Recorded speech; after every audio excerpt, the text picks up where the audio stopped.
Bismillahirrahmanirrahim. Assalamualaikum warahmatullahi wabarakatuh. Waalaikumsalam warahmatullahi wabarakatuh. Alhamdulillahirabbil alamin wa bihi nasta'in ala umuri dunya waddin wa ala alihi washabbihi ajma'in amma ba'd. Baik, ayuhan thalabah, qabla nabda dirasatana fi hadzal yaum hayya bina naqra'u al-Qur'an. Bismillahirrahmanirrahim.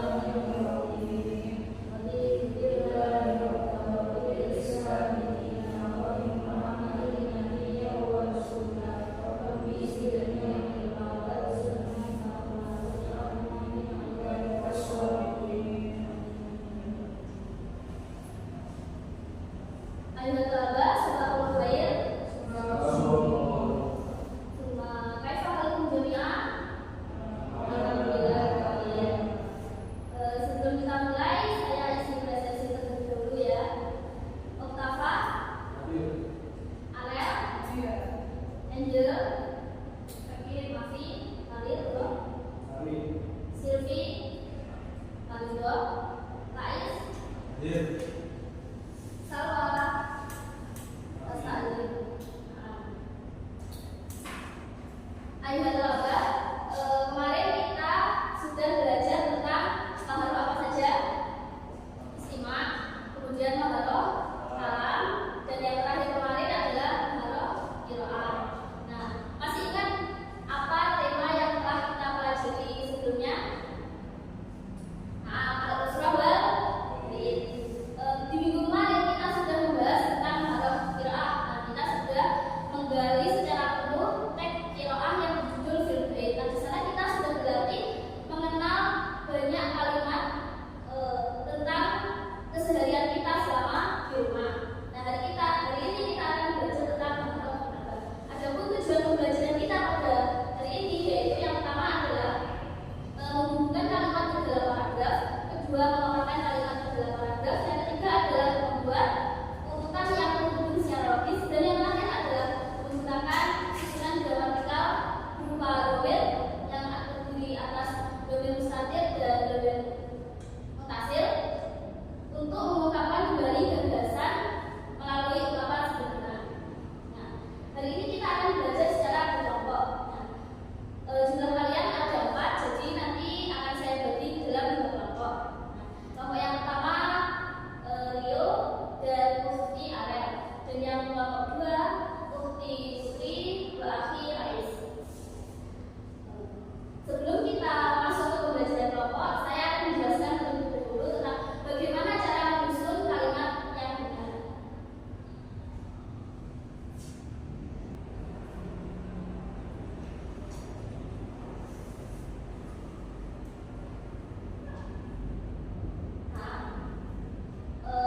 Ada yang tahu nggak bagaimana cara kita menyusun kata-kata acak ini menjadi sebuah kalimat yang benar? Nah, yang harus kita lakukan pertama kali adalah kita menentukan dulu jenis kalimat ini. Jenis kalimat yang akan kita buat itu berupa jumlah ismiyah atau jumlah fi'liyah. Nah, kalau jumlah ismiyah itu berarti kita mencari dulu apanya? Mubtada'nya, kemudian khobar. Nah, kalau jumlah fi'liyah berarti kita harus mencari terlebih dahulu apanya? Fi'ilnya, kemudian fa'il.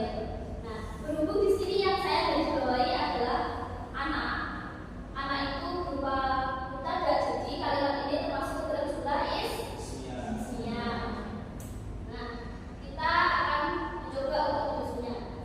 Nah, di sini yang pertama adalah anak. Anak ini sebagai mubtada.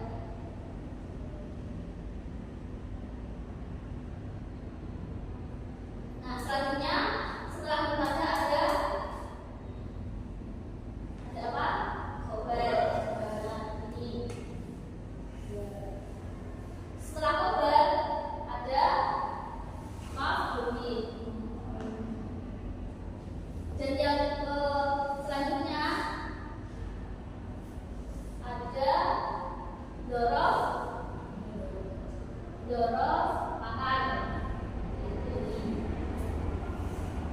Setelah dorof makan ada maf'ul bih lagi, yaitu jamaah. Nah, selanjutnya ada yang tahu artinya apa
Ada yang bisa membaca susunan kalimat yang benar?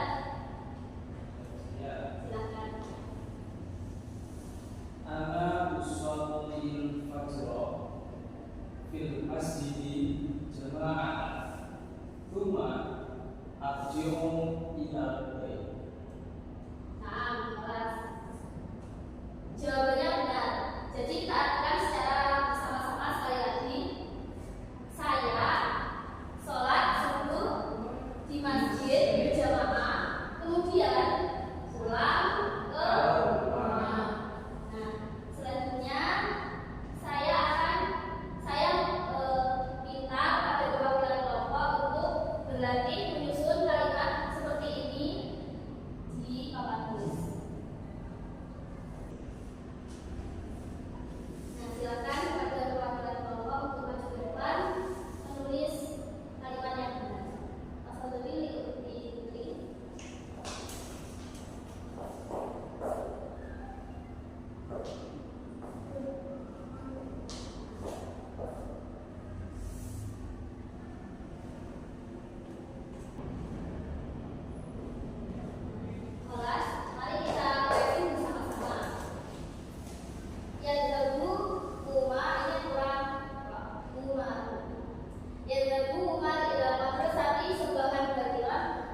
warahmatullahi